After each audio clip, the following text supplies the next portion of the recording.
I'm Aaron Woodward, school psychologist. Initially got in the field of special education, really kind of working in undergrad. Had an opportunity to work in some schools, doing some truancy mediation.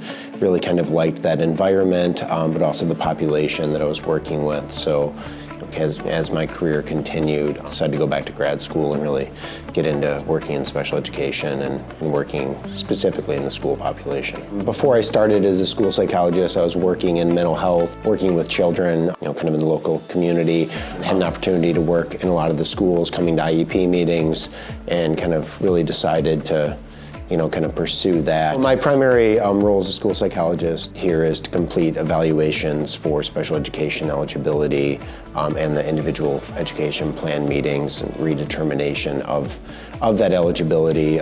So that's my primary role, and then kind of secondary to that, kind of involved in the intervention plans.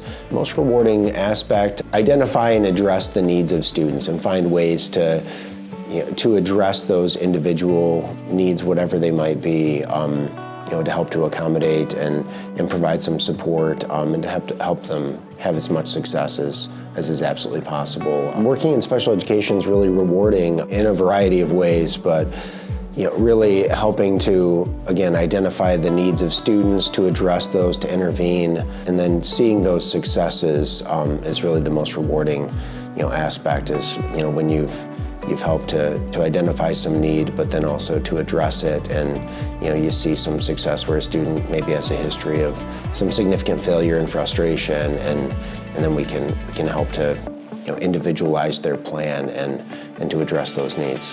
When the suspects that their child needs extra help, communication is really key. Communicating with the school team, whether that be general education teachers, counselors, principal, really having a conversation with the school team to see what interventions might be in place, what's being done about the possible concerns, if the school even shares those concerns, and then bringing that to their attention, and then just opening that conversation to see if maybe there's future steps that need to be taken.